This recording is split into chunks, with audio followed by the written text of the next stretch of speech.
So far, you've been to 2 of the stops. Yeah. But you were there for the Mayweather-Pacquiao tour. You were there for the Canelo tour. Yeah. De La Hoya. Yeah. How does it compare to those? Not even close. I think if you combine them all three, not even close.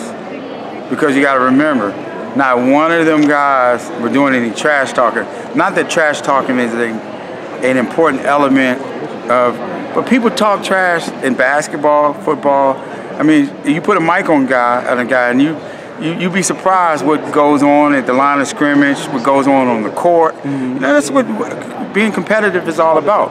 The top tier athletes, that's what they do. They competitors. Michael Jordan went at it with everybody. They say he was the biggest trash talker, but a lot of people didn't know that. He get you on the court and he say he gonna do this, and he get in your head. And it's no different from fighters. They believe they're confident in their abilities, but McGregor, he talks the talk, but he can back it up.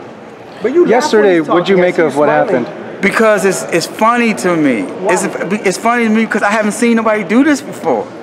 I haven't seen nobody do this before, and he's very good at it. And I don't call it trash talking. I just think he's just being who he is. He's a loudmouth guy who's very confident. But I was always a fan. When I say a fan, I mean I like what he does. He talk the talk, but when he gets in there, you see them guys, they fall out.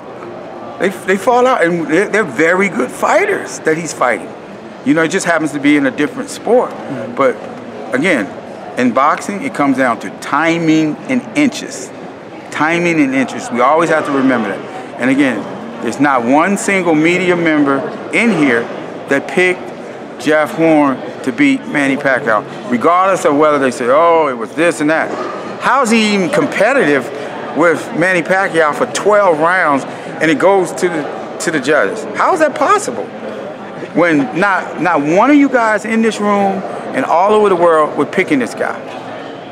That's what gives guys that extra motivation, and you don't know what's in this man's heart. And like I said, any damn thing can happen. I've been with Floyd, so I can recall it might have been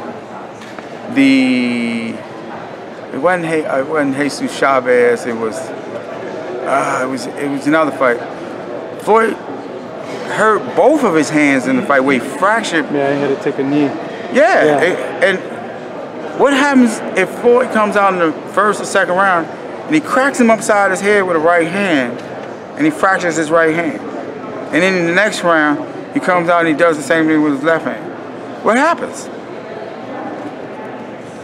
That'd be a nightmare scenario for you guys. But it'd be a nightmare scenario. That hasn't happened in a long time. Okay, but guess what? That's the reality. Anything can happen. So that's why you just have to train as hard as you can, put in your best work, and it's going to be what it's going to be. But we're very confident in Floyd's abilities. Like, why shouldn't we be? But you got to watch Conor McGregor. You really got to keep your eye out. Were you taken by surprise the comments that Conor made yesterday? And more in specific, I know there's been some backlash about him saying boy and son to Floyd. But I think this is more so that people are making more out of it than Floyd said to me, and I probably heard it. I didn't think nothing.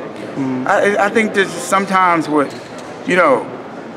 you can kind of say things that can be, people can take the wrong way, and you say something and people didn't really mean it that way. But do I think Conor McGregor is a racist? Absolutely not. Absolutely not. I think that he's a guy that just likes to talk a lot of trash. Leonard, you mentioned Jeff Horn. He's been calling out Floyd left and right now. Who doesn't call out Floyd? Who doesn't call out Floyd? I mean, who hasn't called out Floyd? Leonard, I do want to know this. In terms of Floyd mentally, where is he at this point compared to when he was in camp against Berto? I think that he's a guy that's trying to get to where he wants to get to. I think that, it's taking him a minute to kind of get back in the groove. Anytime you haven't done anything in 2 years, I think it just takes a minute to kind of get back in the groove because your body's sore a lot and your timing's definitely going to be off. And Floyd is such a perfectionist. If he considers himself having a bad day in the gym, it's just maybe he might have got caught with a shot. It's just that has elevated him to be the superstar that he is because he's a perfectionist.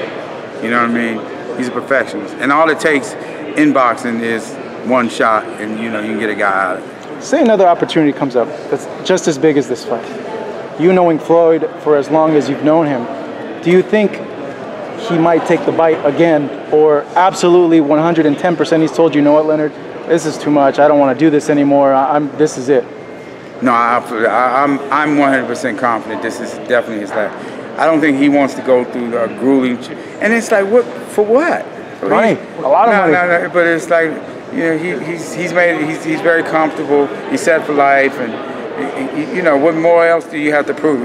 He's past the going, oh, this guy calling him out. I mean, what do y'all want to see him fight till he's 80? I'd like to see him fight Thurman. I think that'd be a great fighter. That stuff don't mean nothing. Them guys are excellent fighters. They're young, and I wish them the best. And they're going to be around for a very long time. Very good fighters, though. All of those young guys.